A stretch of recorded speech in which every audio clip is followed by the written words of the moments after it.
G'day. G'day. Thanks for stopping by. Thanks for joining us. Well, Paul, we're heading back to Esperance. This time as a tourist. The last visit was a functional visit. But this time, going to check it out. And there's so much to see there. Can't wait to share it with you. There is so much to do, isn't there? There is. Yeah. Then we're going to make our way around to Hopetoun. Yes.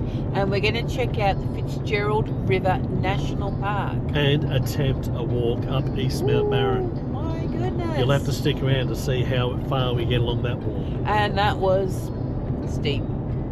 Yep. Then the visit to Bremer Bay. And a surprise visit from DNA, Dave and Nick. And we winded up with a bit of a beach drive in one of the beautiful beaches around Bremer Bay. Yeah. So come and join us as we show you around this amazing part of our country. Well, this is our second stop at the RAC Park. And I tell you, it is a very nice park here. The amenities are like 5-star hotel amenities, beautiful.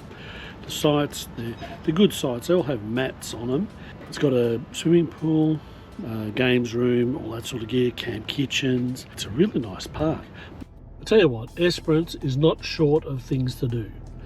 Today we're heading off to the Esperance Museum, which apparently is full of history of the area, as well as a bit of a collection of Skylab, the space station that fell to Earth near Esperance back in 1979. So we'll go and check that out today.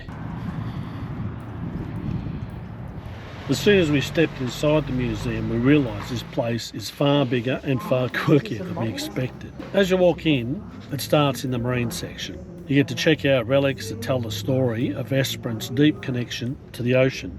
The town of Esperance got its name from this boat, the Esperance.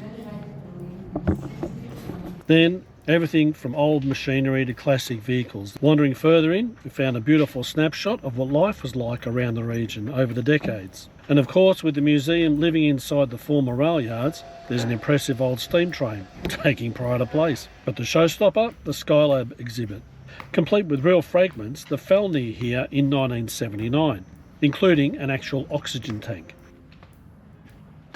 Apparently, that's one of the fuel cells from Skylab, made of titanium. On the way back to the van, we checked out the new Esperance jetty. The wind was howling when we wandered out. This 415 metre concrete and steel jetty was opened in 2021, built to honour the old timber tanker jetty that served the town from 1935 until it was retired in 2015. After the disappointment of not seeing a pink lake at Penong on the way through, even though it was a pretty sight, but it wasn't a pink lake. We have heard about a pink lake here in Esperance, so we're going to go and check that out today and see that pink lake. I'm determined to see a pink lake. Good luck. So anyway, let's go out to Pink Lake and check it out. Yep. Well, unfortunately, I found another pink lake that is not pink.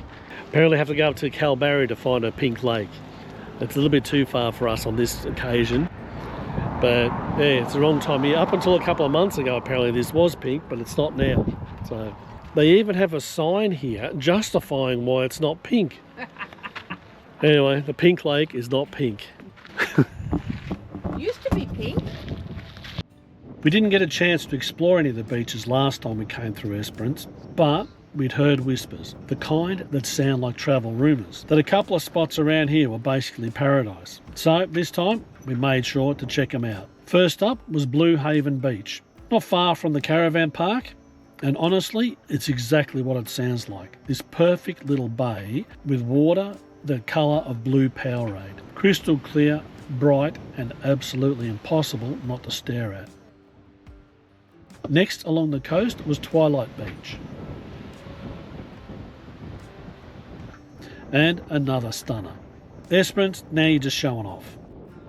The water here is ridiculously clear, almost glows, and this beach is famous for jump rock. A couple of smooth boulders offshore that people swim out to so they can jump into the most pristine turquoise waters you've ever seen. We didn't brave the swim today, but it was still worth every minute we spent here. And what a way to finish our time here in Esperance. Okay, we're on the road over to Hopetoun today. Another new place, yay! Another one, yep. It's about a 2-hour drive from Esperance across there. The weather's looking alright, a bit blowy, but it's not real windy, so it shouldn't impact us too much. I've heard some really good reports about Hopetoun. We're looking forward to checking it out, spending a couple of days there. We've been on this road trip for a while now, and the van was starting to look a bit grubby. Then Wenda suggested we keep an eye out for a truck wash. So with a hint of sarcasm, I said, I'll have a look in Hopetoun. Boy, did that come back to bite me on the butt. As we drove into Hopetoun, what do we find? A truck wash out here. Not bad for a little seaside town on the edge of nowhere.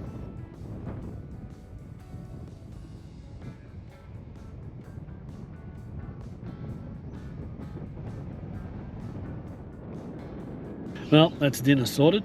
Not too far from the caravan park either.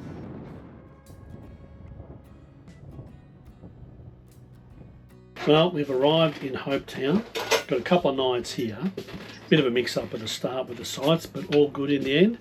Nice little cosy sites. They're back onto, well, it's not really back onto the beach, but up on the hill behind the van, you can actually see out to the water.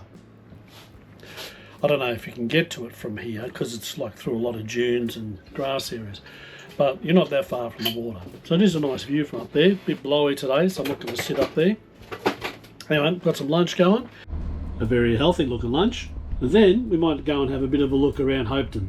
What is it, Bob? BLT. Very good. With a bit of cheese on it. Of course. Known for beaches, national parks and coastal scenery, Hopetoun is a small seaside town with a couple of fuel stations, high quality bakery and a cafe, as well as the pub. It's also got an IGA supermarket and, as we now know, a truck wash. Hopetoun might be small, but it certainly packs a punch. Just there was the RV parking that you can park in for up to 48 hours. Now there's nothing there, you've got to be fully self-contained. So there are bins, I noticed, Paul, that's available here in Hopetoun. It's within walking distance into the town centre and also the toilets. So the toilets apparently from that particular place, there they are, is 500 metres from where you camp. Alright, so wandering over to the Port Hotel in Hopetoun tonight for dinner. I tell you, it is so windy here. Actually, it's been a bit windy on and off. Yeah, you won't hear a thing at least. I'll have to wait till we get in the pub. There we go, found a bit of reprieve from the wind, so maybe I can finish that sentence. No, I don't think so. Just another breeze blowing through. Whenever we choose where we're going to stay in a place, we always try and get something that's walking distance into town. We love our walks into town because you tend to get the feel of a place as you walk the streets. This pub is quite historic. The Port Hotel apparently was built in 1901. It's got a bar, lounge, restaurant, bottle shop. You can even get takeaway food. But the thing I was keen to know, what's on the menu? Well, for such a remote location, the menu is quite extensive. They even have a couple of choices for parties. Mexican and a seafood. Classic. A classic and a seafood one. Yeah, there's a few options. Yep. Look at the size of that steak. That's a nice little piece of meat. It is. How's this palmy looking? Oh, looks good. Oh, jalapenos, yum.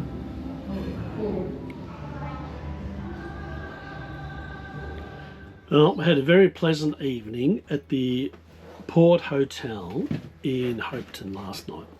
Love this little park here. It's like in a bush setting. where you've got this little alcove where you back your van into, and it's almost, it feels a bit private, but you're not far from other people, but you don't feel sort of stacked up on other people as you do in some of the other parks.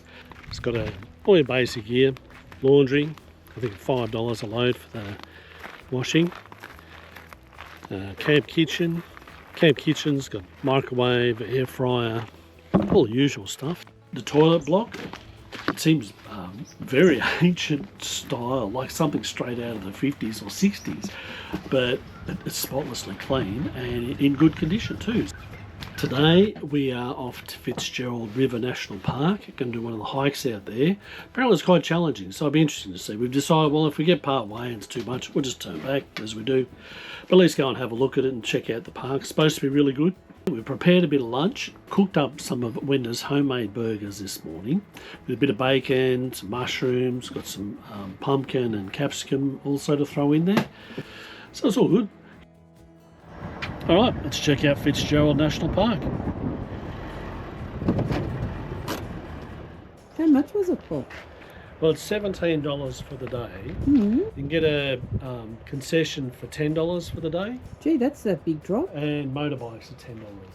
Really? But you can get passes. You get a $30 5-day pass, $50 14 days, $70 28-day pass. Right. So if you work out your parks correctly, unlike us just turning up to them, it might be worth getting a 5-day pass. Well, so far we've been to just 2 parks. Yeah. So it's $30. So, I mean, it hasn't really saved us much in that sense. Yeah. Unless we go to another park in the next couple of days.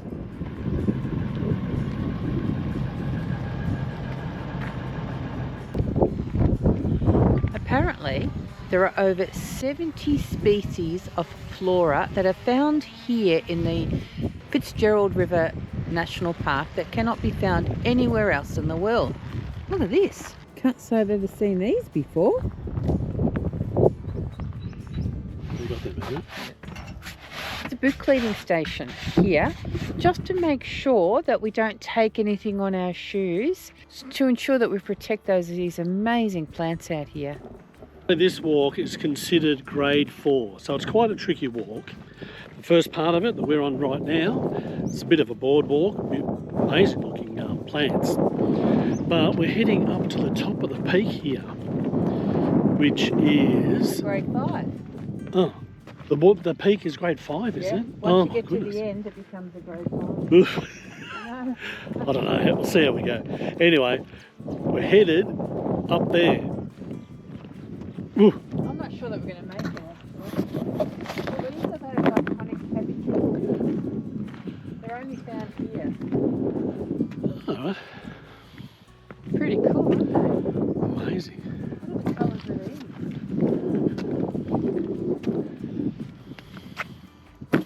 Alright, here's where the path ends and the rock climbing begins. That didn't take long. Gee.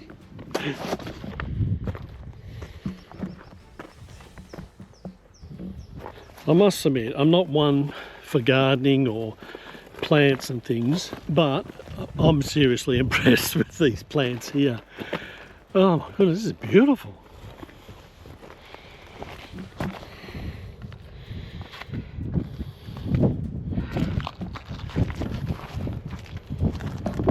I'm a long way up. I'm sitting here on a bit of a rock, just waiting for Paul as he's gone up right up to the summit. I didn't trust my balance to go right up to the summit. Become really, really sheer and even more rocky. So I'm sitting here waiting for Paul. More than happy for him to go. Always worry, I suppose, when he goes off on his own on these climbs. I get a bit like, hope he makes it back. But I just heard the drone, so he must be all right, which is a good sign. But look how far up I am, and I'm not even at the top. So down there, I don't know if you can see it, there is our car. I tell you, this last section really is challenging. Well, for me anyway.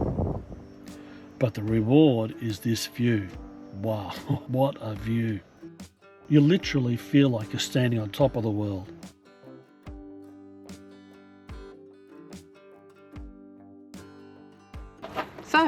you go? Yeah, good. Yeah? Yeah. Sound a bit puffed? It's a long way up. Yeah, even for a long way from here? Yeah, yeah. And the rock face that you walk up is, yeah, quite a challenge. Oh, it's a magic view from up there, though. Is it? I look forward to seeing it. I was getting a bit worried about you, and then I heard the drone. Okay, he's up there. Yeah, he's up there. You've made it. You've just got to come down now. Oh, let's make our way back down. Okay. It's still a long way down, isn't it? Look at that. Be sure of your footing at every step. I need something on, so I should have taken my hiking stick. Actually, a hiking stick would have been very handy here, going down, because you can push it in front of you to give you a bit more balance. But as it is, we'll just hang on to whatever. Well, we made it safely back to the bottom. And while I must say, for us it was quite a challenging walk, but I tell you what a satisfying walk. The views up there were spectacular. Real sense of achievement getting up there to the top and then back down in one piece. So, yeah, oh, that was great.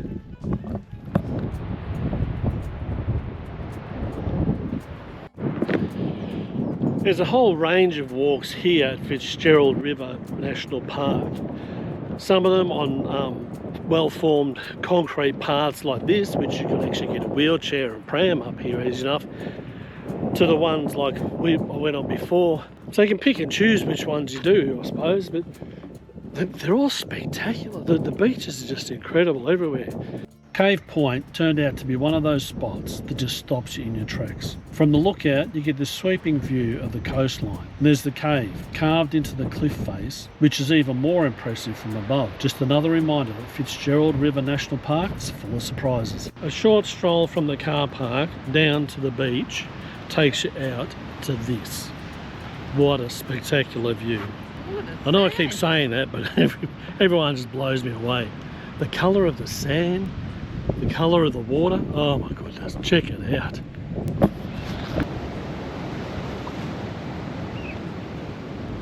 I've been reading that the Fitzgerald River National Park is not as frequently visited as other national parks. But I tell you what, I am so glad that we went in to see it. It was absolutely amazing. Stunning. The plant life there is incredible. Can't get over it. Still can't get over it. And then the beaches again, stunning. Yeah. Don't miss it if you have time. Definitely pop in there and have a look. Definitely worth putting on the list. Well, back to the van after an amazing day in Fitzgerald River National Park. And honestly, this is what we love about our life of travel. Well, it's our couple of days here at Hopetoun done, and great little stop. I tell you, the Fitzgerald National Park, oh, it's just incredible. I can't say enough nice things about it. I know. So we're off to Bremer Bay today. It's about just under 3 hours for us. I think it's 2 hours 40 minutes or something on the map, which means it'll be about 3 hours for us. We have got 4 nights here at the Bremer Bay Caravan Park, Riverside. Nice and big. There's plenty of room on this side. It's nice grassy sites. We're up the back of the park, so we've got no one behind us. And how's this? Right next to us is Dave and Nick from DNA. So we get to spend a couple of days with these guys. And Indy. Alright, so we're off to the Bremer Bay Brewery for dinner tonight. I've heard that the palmy here is next level, so I'm going to go and test it out.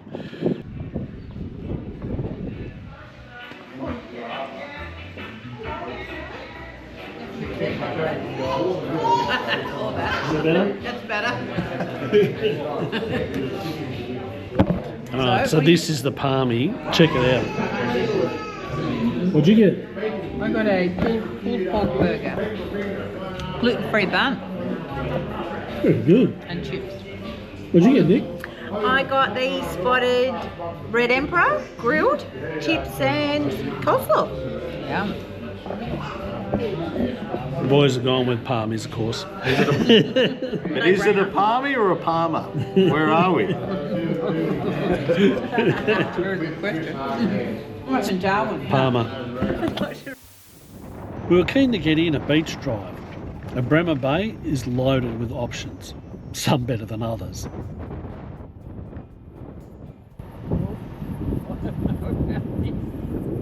maybe you should walk it first, Paul. Oh, let's walk it first. Alright, so a look at Bremer Beach, Back Beach. It's a beautiful looking beach. It's a bit soft and we'd have to drop the tyres down a fair bit to get in and out. So the idea was that I would go climb the hill and check it out, see if I thought it would be okay for the car. It's very soft sand. So I knew we'd have to drop the tyres. When I got back to the car, there was another fellow just came off the beach and down.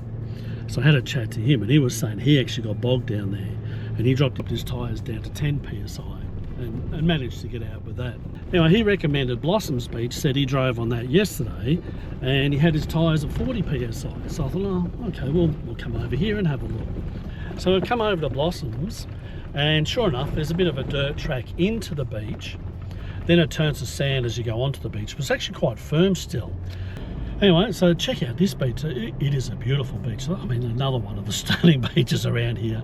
But just the colour of the water and the sand, it's just such a treat to be here. And the weather's perfect. There's barely a breeze. Anyway, this is a nice little spot to spend a little bit of time. I reckon there's something special about driving on the beach. The wide open space, the feel of sand under your tyres, and the breeze just blowing through the windows. But before we even put the tyres on the beach, we always check the conditions, looking for soft sand, watching the tides and the wind. Each of those can make your trip go south pretty quick. We also carry basic recovery gear with us, got max tracks and a snatch strap. Now the town of Bremer Bay there's not a lot to it, but what there is spread out a bit. So you got the general store, which is a bottle shop and fuel station. So that's in sort of the heart of town. Then up the road a little bit, there's the post office, the information centre and chemist.